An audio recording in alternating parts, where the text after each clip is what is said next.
Hello students, geography का chapter 1 हमने start कर रखा था, उसी को कंटिन्यू करते हैं। मैं आपको लैंड रिसोर्सेज के बारे में पिछली वीडियो में बता चुकी हूँ।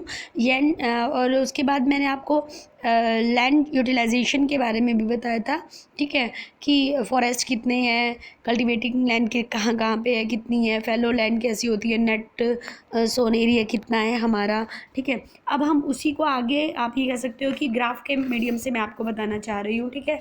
आपकी बुक के पेज नंबर 6 पे आपको ये वाले ग्राफ मिल जाएंगे। एनसीईआरटी की बुक के पेज नंबर 6 पे ये ग्राफ आपको मिलेंगे, ठीक है।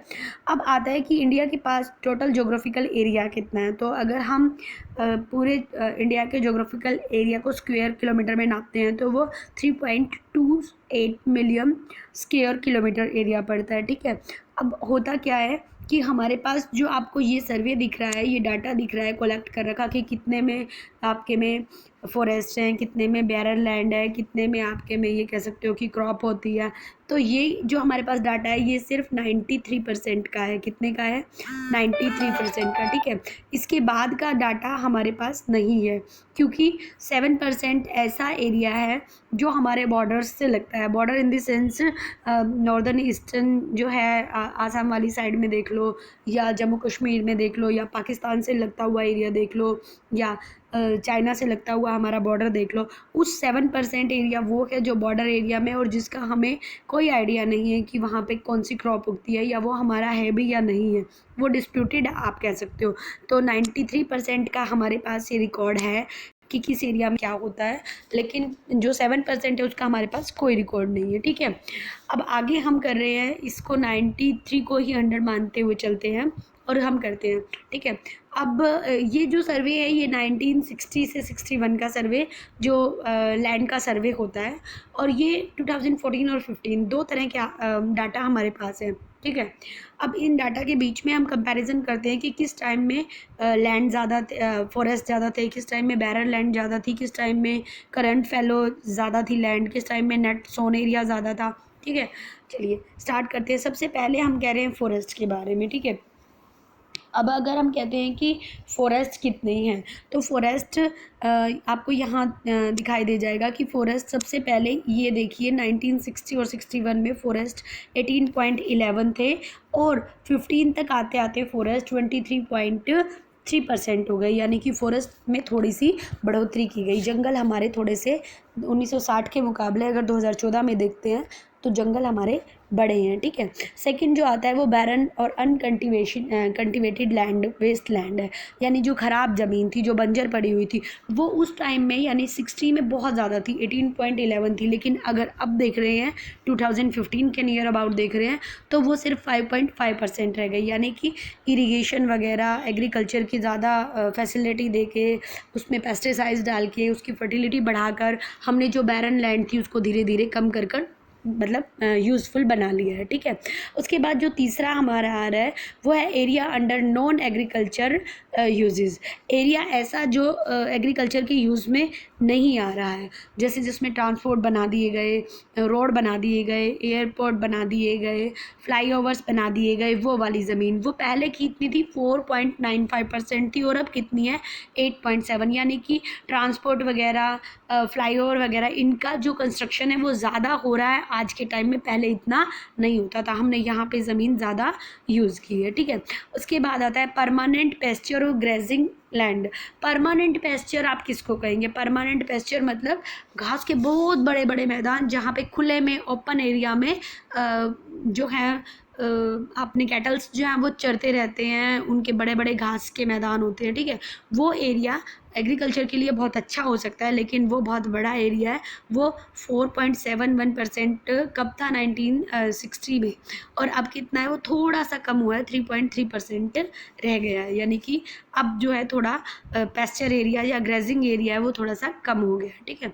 उसके बाद आता है एरिया अंडर मिसिलीनियस ट्रीज़। मिसिलीनियस ट्रीज़ जो अपने आप से पेड़ रोड के चारों तरफ अपने आप उग जाते हैं, नेचुरली उग जाते हैं, उन्हें किसी ने उगाया नहीं होता।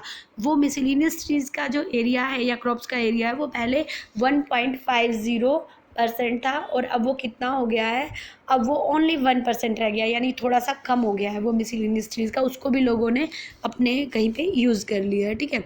उसके बाद नेक्स्ट आता है कल्चरेबल वेस्टलैंड। कल्चरेबल वेस्टलैंड क्या होता है, ध्यान से सुनिएगा।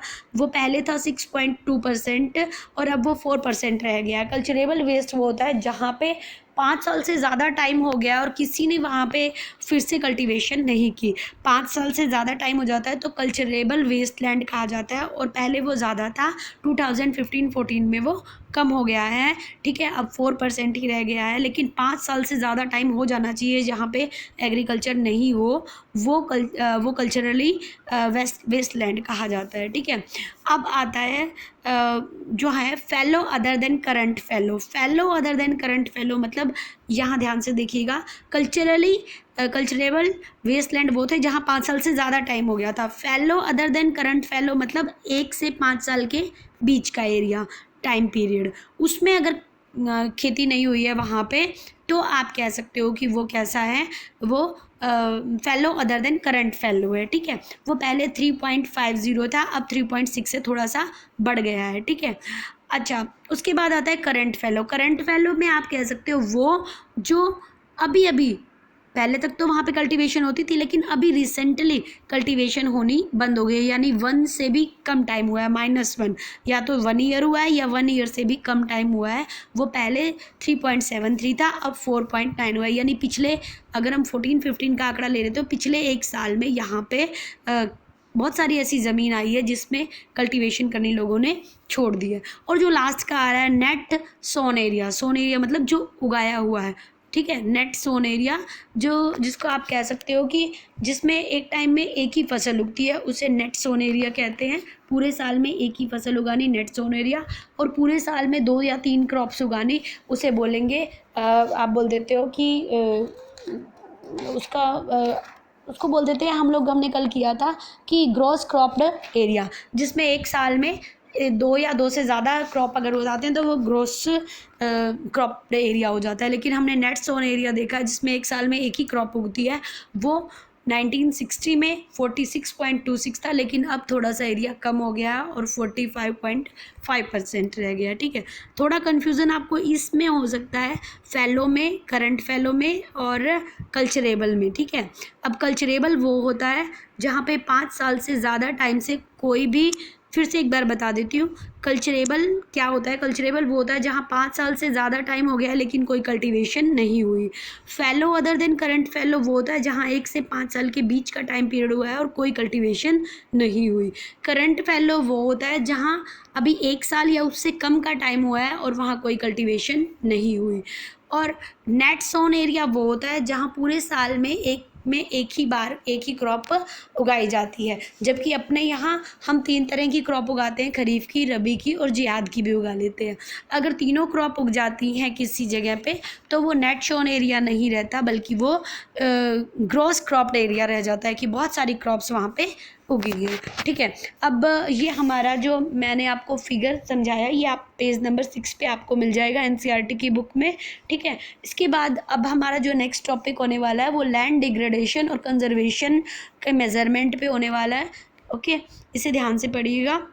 Thank you.